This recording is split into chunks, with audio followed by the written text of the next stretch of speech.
Niat mau jalan-jalan ke Curug malah kesurupan. Hah, siapa yang kesurupan? Ini aku dapat kiriman cerita dari teman kita yang kesurupan pas jalan-jalan ke Curug gitu. Wah, gimana tuh ceritanya? Jadi panggil aja teman kita ini namanya Mala ya. Ini kejadiannya Mala di tahun 2019. Pas itu Mala diajak sama pacarnya dan teman-temannya buat main ke Curug. Di daerah Bogor gitulah pokoknya. Curug apaan tuh? Adalah pokoknya bagus sih katanya di sana. Oke. Nah siang itu pulang sekolah mereka pergi nih ke tempat wisata Curug itu. Ada 3 perempuan sama 3 laki-laki termasuk Mala. Sampai di gerbang Curugnya itu mereka beli tiket tuh. Terus masuklah ke dalam. Katanya dari pos beli tiketnya ke Curugnya itu lumayan jauh. Tapi untuk ke Curugnya itu cuma bisa jalan kaki. Jadi gak bisa naik motor atau kendaraan lain gitu. Harus jalan.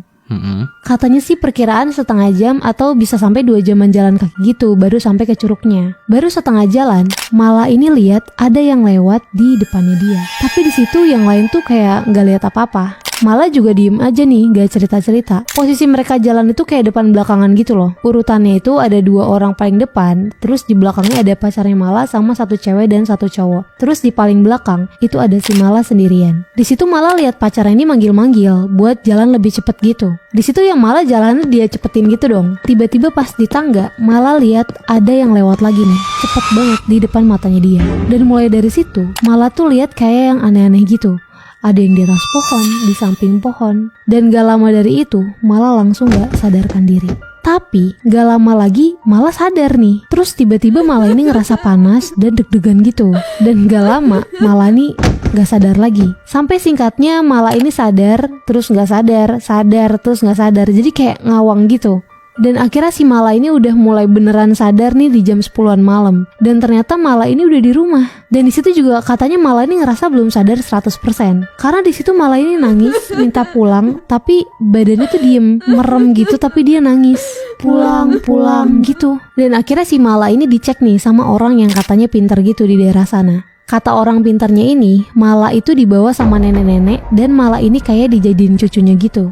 Tapi yang Mala rasain itu tuh dia kayak masih di tempat wisatanya itu. Dia tuh di sana dan kayak kejebak gitu. Rasanya tuh kayak keiket di sana. Pas Mala udah bener-bener bisa diajak ngobrol dan udah sadar 100%, Mala ini diceritain kalau dari awal mereka jalan, yang Mala ini ngerasa jalan paling belakang, sebenarnya Mala ini jalan paling depan.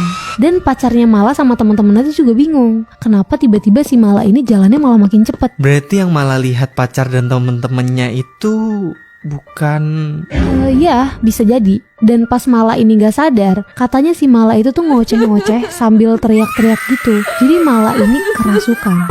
Nah pas di sana sempet nih si Mala ini dibawa ke warung gitu di sana buat istirahat. Dan pemilik warungnya itu bilang, ini harus dibawa pulang. Kalau nggak dibawa pulang, itu bakal kayak gini terus. Jadi ya udah mereka bawa pulang tuh si Mala. Katanya di situ Mala tuh masih nurut, tapi Mala nggak sadar. Bahkan yang bantu Mala nih buat papah badannya itu bilang katanya badannya Mala itu berat banget. Padahal Mala ini tuh badannya kecil. Tapi mereka yang cowok-cowok itu bilang badannya Mala tuh berat banget. Wah, ngeri juga ya kalau kejadian kayak begitu.